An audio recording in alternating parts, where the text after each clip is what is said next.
ناظرین کی خدمت میں سلام و آداب۔ آپ دیکھ رہے ہیں وائس آف لداخ۔ آج جمعرات ہے، ستمبر کی 26 اور ربیع الاول کی 22 تاریخ۔ تازہ ترین خبروں کے ساتھ میں حاضر خدمت۔ ناظرین سے گزارش ہے کہ حالات و واقعات سے باخبر رہنے کے لیے ہمارے چینل کو سبسکرائب کریں اور خبریں آخر تک ضرور دیکھیں۔ آپ دیکھ رہے ہیں آپ کا پسندیدہ news channel Voice of Ladakh.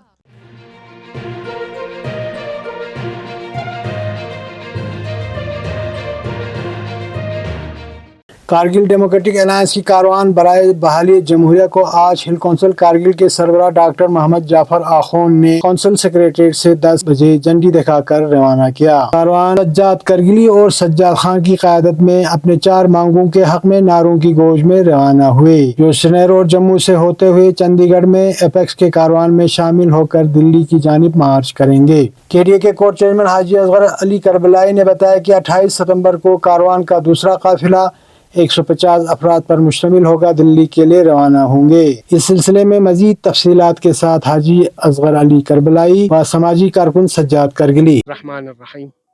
جیسا کہ آپ سبھی جانتے ہیں، لداخ کرگل ڈیموکریٹک الائنس اور ایپیکس باڈی کی طرف سے یہ جو 4 پوائنٹ ایجنڈے کو لے کے statehood for Ladakh, 6 schedule for Ladakh, separate parliamentary seat for Ladakh, PSC and recruitment for the educated unemployed youth of Ladakh، in 4 demands کو لے کر پچھلے 4 سالوں سے ہماری ایجیٹیشنز چل رہی ہے، اور اسی ایجیٹیشنز کے سلسلے میں یہ ایک نئی پڑاؤ ہے جہاں لیہ سے ایپیکس باڈی کی قیادت میں اور سونم وانگچک کی قیادت میں پد یاترا نکلی ہے۔ اسی کو سپورٹ کرتے ہوئے آج کرگل سے 12 نفر کی ایک ٹیم سجاد حسین کرگلی اور سجاد خان کی قیادت میں 12 نفر کمیٹی یہاں سے نکلے گی۔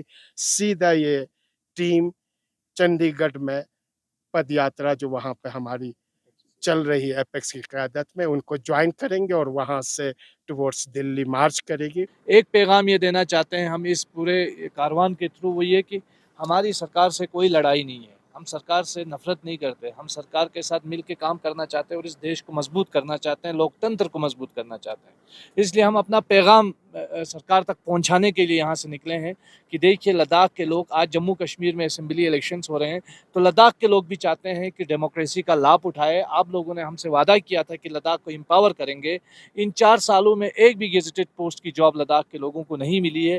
یہ تمام باتیں جو ہے ہم جو ہے اپنے دیش کے لوگوں کو، اپنی سرکار تک پہنچائیں گے۔ میں امید کروں گا کہ سرکار اس کو کھلے من سے اور کھلے دل سے سنے گی اور اس پہ عمل کرتے ہوئے لداخ کے گریونسز کو حل کرنے کی کوشش کرے گی۔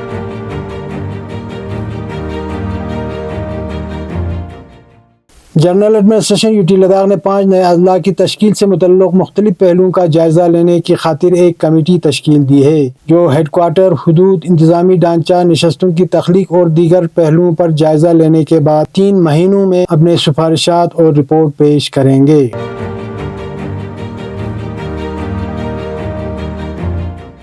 District institute of education and training Kargil میں TLM میلہ منعقد ہوا، جس میں چکتن، سانکو، دراس، تیسرو اور شرگول بلاک کے 18 اسکولوں نے حصہ لیا۔ TLM میلہ میں چیئرمین و چیف ایگزیکٹو کونسلر ڈاکٹر محمد جعفر آخوند نے بطور مہمان خصوصی شرکت کی۔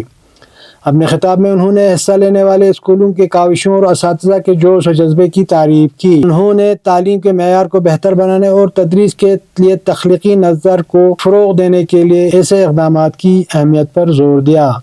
اس موقع پر پرنسپل ڈائٹ نے بلڈنگ اسٹرکچر، لنک روڈ کی کشادگی اور دیگر مطالبات چیئرمین موصوف کے سامنے رکھا، جس پر انہوں نے یقین دلایا کہ ان ایشوز کو ترجیحی بنیادوں پر حل کرنے کی کوشش کی جائے گی۔ میلے میں نمایاں کارکردگی کا مظاہرہ کرنے والے اسکولوں میں گورنمنٹ مڈل اسکول شکردو نے پہلی، گورنمنٹ مڈل اسکول چکتن نے دوسری، جبکہ گورنمنٹ مڈل اسکول کرت نے تیسری پوزیشن حاصل کی، جنہیں انعامات سے نوازا گیا۔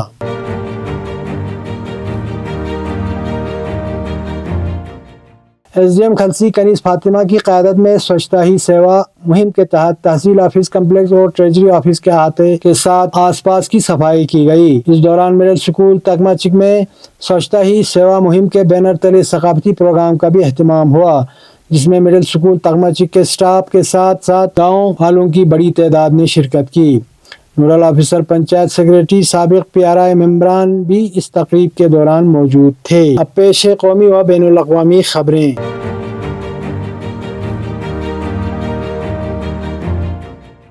صدر جمہوریہ دروپدی مرمو نے دنیا کے بلند ترین میدان جنگ سیاچن کے ایک روزہ دورے کے لیے جمعرات کو لیہ پہنچے۔ لداخ یونین ٹیریٹری کے lieutenant governor brigadier doctor B D Mishra نے تھوائز ایئر فیلڈ پر ان کا شاندار استقبال کیا۔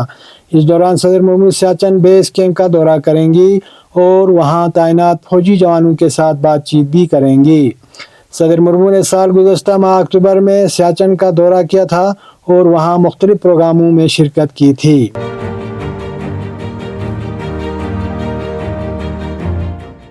صہیونی حکومت کی کابینہ کے ترجمان نے اعتراف کیا کہ حزب اللہ کی کارروائیوں کی وجہ سے 63,500 صہیونی آبادکار بیگار ہوئے ہیں۔ الجزیرہ کی رپورٹ کے مطابق صہیونی حکومت کی کابینہ کے ترجمان ڈیوڈ منصر نے اعتراف کیا ہے کہ مقبوضہ علاقوں میں حزب اللہ کے حملوں کا زبردست اثر ہوا ہے اور حزب اللہ کے میزائل حملوں کے بعد دسیوں ہزار صہیونی آبادکار بیگار ہوئے ہیں۔ اس صہیونی اہلکار نے مزید کہا کہ لبنان سے میزائلوں اور راکٹوں کی بارش کے بعد شمالی علاقوں میں 63,500 اسرائیلیوں نے اپنے رہائش گاہیں خالی کر دی ہیں۔ صہیونی حکومت کی کابینہ کے ترجمان نے کہا کہ حزب اللہ نے 7 اکتوبر سے اب تک لبنان سے اسرائیل کی طرف 9,000 میزائل اور راکٹ داغے ہیں، جس سے اسرائیل کے شمال میں بھاری نقصان ہوا ہے۔ یہ تھے اب تک کی خبریں۔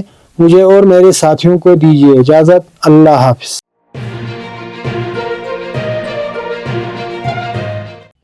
مقامی، قومی اور بین الاقوامی خبروں سے باخبر رہنے کے لیے چینل کو لائک، شیئر اور سبسکرائب کریں، ساتھ ہی بیل آئیکن دبانا نہ بھولیں۔